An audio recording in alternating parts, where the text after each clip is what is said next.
Hello friends and welcome back to the English Club.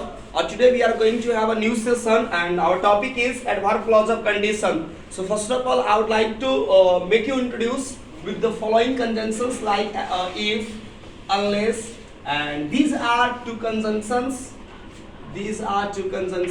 And this one had, were and should. These are not conjunctions but they act as a conjunction and these are called connectors. ये सारे हमारे conjunctions है नहीं लेकिन connector conjunction के जैसा काम करता है इसलिए इनको हम कहते हैं कनेक्टर्स। ये सारे हमारे क्या हैं? कनेक्टर्स हैं। तो जैसा कि नाम से ही स्पष्ट है एडवर्ब क्लॉज ऑफ कंडीशन जिसको हम लोग मोस्ट ऑफन फ्रीक्वेंटली नाम क्या जानते हैं, इसका नाम है कंडीशनल क्लॉजेस। क्या कहते हैं इसको हम लोग? Conditional clauses. तो हम लोग सारे चीज को अध्ययन करने वाले, सारे टाइप्स भी पढ़ेंगे। तो कंडीशनल क्लॉज में आज का हमारा टॉपिक है, सबसे पहले वो है हमारा इफ। इफ हमारा होता है क्या है? कंजंक्शंस होता है। अभी हम बात कर रहे हैं तो सपोजिंग दैट, जिस चीज को हम लोग सपोज करते हैं, कल्पना करता है, या एज्यूमिंग दैट, किसी चीज को हम लोग क्या करते हैं? एज्यूम करते हैं, कल्पना करते हैं, इमेजिन करते हैं। और सेकंड यूज में हम लोग जानेंगे जो हम लोग का टॉपिक ही है use to introduce a condition और ए चांस। जब हम किसी कंडीशन को इंट्रोड्यूस कर रहे होते हैं तो उस कंडीशन में हम क्या इस्तेमाल करते हैं? इफ का। जैसे यदि ऐसा होता तो हम ऐसा करते हैं। जस्ट लाइक वन एग्जांपल, ठीक है? इफ इट रेन्स, यदि वर्षा होती। फिलहाल इसका मतलब यह है कि right now it is not raining, क्योंकि ये कंडीशनल है, यदि ऐसा होता तो ऐसा करते हैं, ठीक है? It means right now it is not happening. Is it okay? So if it rains, we shall stay here. अच्छा होता है ना? बारिश होती है यहीं पर आते हम लोग जाते हैं। आपके कोई फ्रेंड्स वगैरह आते हैं, गेस्ट वगैरह भी आते हैं तो उनसे ज़्यादा जुड़ाव हो गया है तो कुछ तो 2-4 दिन और कुछ ऐसा बहाना हम लोग सोचते हैं, कुछ ऐसा होता था गाड़ी खराब होती तो 2 दिन और ठहर जाते, वर्षा होती तो शायद आप नाइट यहीं पर नाइट को यहीं पर बिताते। तो इफ इट रेन्स जो है, if it rains, this is called conditional clause. This is called conditional clause and we shall stay, this is your principal clause. Is it okay? यानी वी शैल स्टे हियर, हम लोग यहां ठहरेंगे।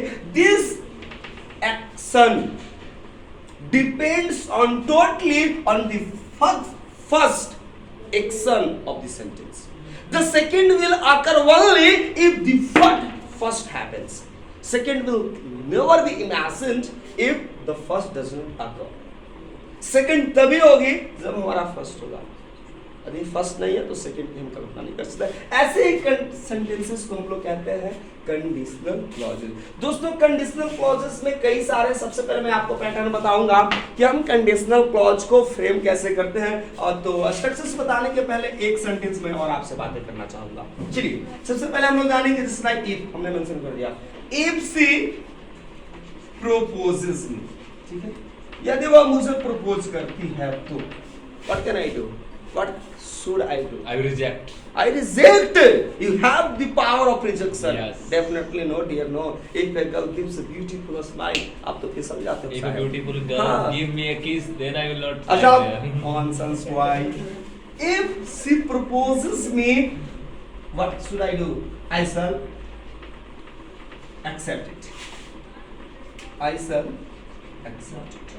The matter happens the second I shall accept it. This is your principal clause and right now if she proposes me, this becomes subordinate clause and in subordinate clause हम लोग का topic है conditional clause। ये हमारा conditional बन गया या हम जिसे कहते हैं adverb clause of conditions, ठीक है? अब मैं आपको एक और बात बताना चाहता हूँ। जो हमने सेंटेंस नंबर 1, सेंटेंस नंबर 2 देखा, हम चाहे तो we can just change the positions of both clauses. Means that we can replace each other. We can mention first clauses at the beginning, the latter will be at the end. The second will be at the beginning, the first will be at the end, right? तो हम sentence को ऐसे mention कर सकते हैं, we shall stay here if it rains. दोस्तों ये हमारे पास अपॉर्चुनिटी है, कंडीशनल क्लॉजेस में हम सबऑर्डिनेट क्लॉज और प्रिंसिपल क्लॉज के पोजीशंस को चेंज कर सकते हैं। क्लियर है? अब यहाँ पर we shall stay here, this becomes PC and if it rains this is subordinate clause. या हम लोग इसको अब सबऑर्डिनेट क्लॉज कहना अच्छा नहीं लग रहा, इसलिए हम लोग इसको क्या कहेंगे? Conditional clause. ठीक है? In the similar in the same way, sentence number second, how it can be done? Tell me. I shall accept it. Yes. I shall accept it if she proposes me.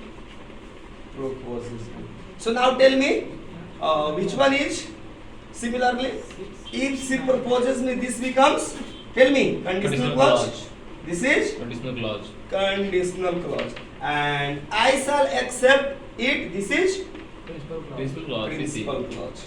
This is principal clause. दोस्तों बहुत आसान है conditional clause को समझना। सबसे पहले हम लोगों को करना क्या होता है? सबसे पहले हम लोग एक इफ सब्जेक्ट कंजंक्शन सोचते हैं, ठीक है? इसके बाद हमें एक सब्जेक्ट सोचना है। Yes. इसके बाद हमारा एक फाइनाइट वर्ब होगा। चलिए हम इस सब्जेक्ट को S1 से डिनोट करते हैं, इस फाइनाइट वर्ब को FD1 से लिखते हैं। यहाँ पर हम चाहें तो रेस्ट वर्ड मेंशन कर सकते हैं, नहीं भी करेंगे इट डजंट मैटर, कोई फर्क नहीं पड़ता है कि हम इन सारे सेंटेंसेस को क्या करते हैं, इस्तेमाल नहीं करते हैं। तो क्लियर है? इफ सबसे पहले कंजंक्शन हमने इस्तेमाल किया, इसके बाद एक सब्जेक्ट एक फाइनाइट वर्ब इस्तेमाल हम लोग करेंगे और इसके बाद हमें रेस्ट वर्ड इस्तेमाल करना है। क्लियर है? अब हमें गौर से देखना है, ठीक है? अब हमें एक दूसरा, ये हमारा कौन सा पार्ट बन गया बता सकते हो आप? Yes, conditional या clause. Very nice, this is the part of conditional. अब हमें जरूरत पड़ेगी प्रिंसिपल क्लॉज की, ठीक है? तो एक सब्जेक्ट सेकंड इस्तेमाल करेंगे, एक हमारा फाइनाइट वर्ब सेकंड इस्तेमाल हो जाएगा और इसके बाद क्या हो जाएगा? Rest word. बात समझ में? ये हमारा है आपका पैटर्न। और यदि हम चाहें तो इसी चीज को कैसे मेंशन कर सकते हैं? एक झलक सिर्फ आप देखो, सिर्फ आप एक झलक देखो, गौर से देखो। जो हमारा सबऑर्डिनेट क्लॉज अर्थात कंडीशनल क्लॉज फर्स्ट में है, इसको हम कहाँ ले चलेंगे? सेकंड में या लास्ट में। तो सबसे पहले जो सेकंड है सब्जेक्ट फाइनाइट वर्ब, हम शुरुआती ऐसे कर सकते हैं। पहले सबसे पहले हम एक सब्जेक्ट सोच लेंगे, इसके बाद हमें एक फाइनाइट वर्ब सोचना है दोस्तों। इसके अनुसार यदि आप रेस्ट वर्ड रहेगा तो भी ठीक है, नहीं भी है तो कोई दिक्कत नहीं है। इसके बाद हमें एक कंजंक्शन इस्तेमाल करना है, इसके बाद हमें एक सब्जेक्ट होगा और इसके बाद हमें क्या करना है? Finite verb. आपको कंसेप्ट क्लियर हो, आप स्ट्रक्चर्स में कंफ्यूज ना करें, इसीलिए हमारे जो सब्जेक्ट्स है आप उसको S1 S2 से, फाइनाइट वर्ब है FV1 और FV2 से क्या करें? डिनोट करें। मैं अब आपको इस पैटर्न पर एक सेंटेंस बनाकर दिखाता हूँ। चलिए, आपको अच्छे मार्क्स कब मिलेंगे? जब आप मेहनत करोगे। बिना मेहनत के तो भाई कुछ भी नहीं होने वाला। If you work hard, you will get some. Yeah, definitely. If you work hard, if you work hard, ठीक है? You will get good marks. You get good marks. You get और you will get दोनों mention करेंगे। मैं बताऊंगा ये दोनों में डिफरेंस क्या है, सारा चीज मैं डिस्कस करने वाला हूँ। ये हमारा अभी बेसिक क्लास चलेगा आज का। You will get good marks, ठीक है? यानी कि द सेकंड जो इवेंट्स है, जो सेकंड एक्शन है getting good mark, that totally depends on the first one. If you happen the first, then you see the second, or you see the result of If you second. perform the first. Yeah, means firstly you have to work hard, firstly you need to be laborious, then you deserve this. So first deserve, then desire, you have heard this? Definitely sir. So ये अब इसी sentence को मैं और आपको दिखाता हूँ। अब ये सेंटेंस को हम कैसे मेंशन करेंगे? जल्दी से बताओ आपको। You will get good marks. Yeah, definitely. You You will get good will marks. you will get good marks. You will get good marks. Stop now. Let me finish. You will get good marks if you work hard.